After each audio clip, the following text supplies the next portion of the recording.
53-ാമത്തെ വചനം. അള്ളാനോടാണ് അയ്യൂബ് നബി രോഗം വന്നപ്പോ പ്രാർത്ഥിച്ചത്, അല്ലാതെ ദർഗയിലേക്ക് കൂടിയതല്ല, മന്ത്രി ചൂതി ചരട് കെട്ടിയതല്ല. അല്ല, അങ്ങനെ ഒരു കീഴ്വഴക്ക് ഇസ്ലാമിൽ ഇല്ല.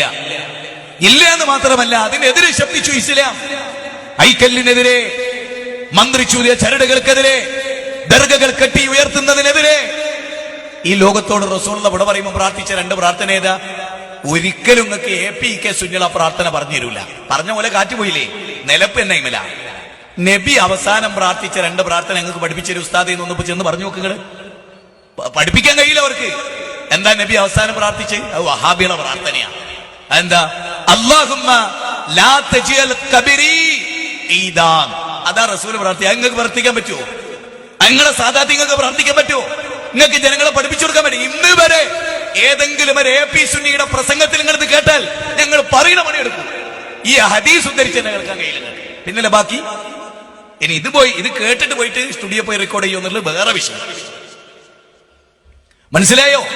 ഈ രണ്ട് പ്രാർത്ഥന എന്താ നിങ്ങൾക്ക് ഉദ്ധരിക്കാൻ പറ്റാത്ത? അതോ ദർഗയും നിങ്ങളും സയാമീസ് ഇരട്ടകളെ പോലെയാണ്.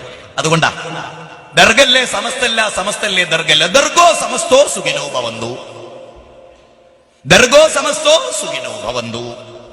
ദർഗല്ലേ സമസ്ത ഉണ്ടോ? ആകെയുള്ള വരുമാനം അതാ. വേറെ അധ്വാനിച്ചുണ്ടാക്കിയ വരുമാനമൊന്നുമില്ല. മയ്യത്ത് വിറ്റ് കായ് ഉണ്ടാക്കി. ഇസ്ലാം ഏറ്റവും എതിർത്ത സമ്പ്രദായം ഇല്ലേ? ആർക്ക് എതിർക്കാൻ കഴിയും? ഞാൻ പ്രവാചകൻ നിങ്ങളെ സ്നേഹിക്കുന്നുണ്ടോ?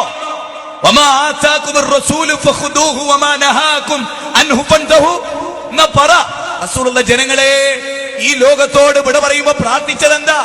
അല്ലാഹുമ്മ ലാ തജ്അൽ ഖബരി ഈദാ, അല്ലാഹുമ്മ ലാ തജ്അൽ ഖബരി വസനൻ യുഅബദ്.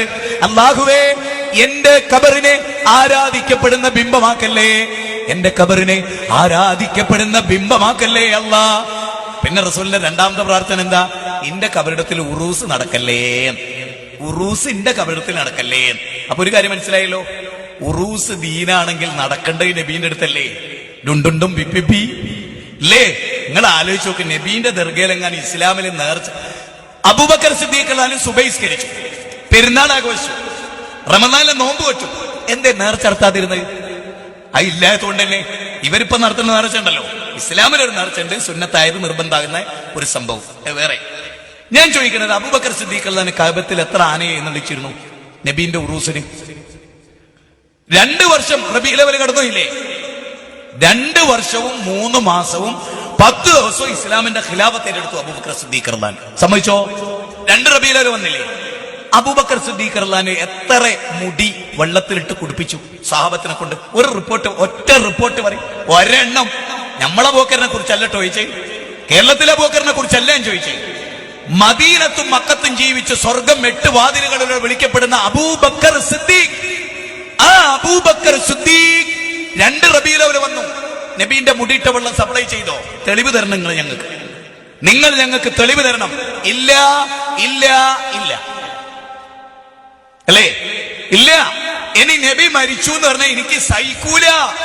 ഞാൻ അവന്റെ തല ഛേദിക്കും, കാല് ഛേദിക്കും, കൈ ഛേദിക്കും എന്നൊക്കെ പറഞ്ഞ ആളാണല്ലോ ഉമർ ബിൻ ഖത്താബ്. 10 റബീഉൽ അവ്വൽ, ഖിലാഫത്തിന്റെ 10 കൊല്ലം, 10 റബീഉൽ അവ്വൽ ജന്മദിനം കൊണ്ടാടിയോ?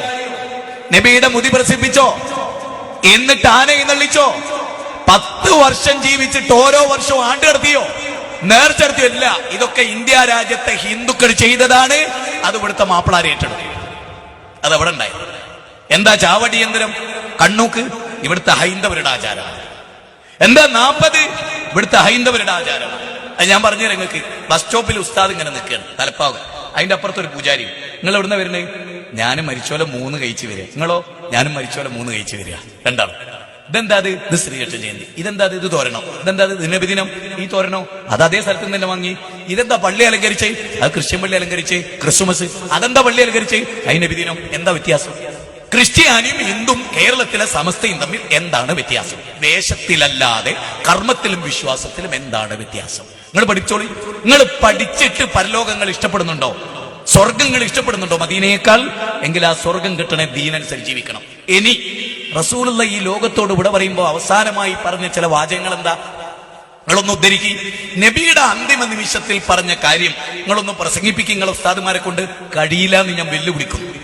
കഴിയില്ല. നിങ്ങൾക്ക് ആത്മാവുള്ളവന് കഴിയില്ല. എന്താ റസൂലുള്ള അവസാനം പറഞ്ഞേ?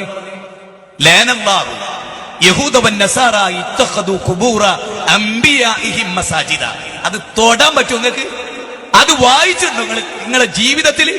നിങ്ങൾക്ക് ഉച്ചരിക്കാൻ പറ്റുമോ? അത് ആ ഹദീസ് വെച്ചിട്ട് ഖുത്ബ നടത്താൻ പറ്റുമോ നിങ്ങൾക്ക്? ആ ഹദീസ് ഈ ഉമ്മത്തിന് വിശദീകരിച്ചു കൊടുക്കാൻ പറ്റുമോ? എന്താ ഹദീസ്? ഇല്ല എന്ന് പറയാൻ കഴിയില്ല.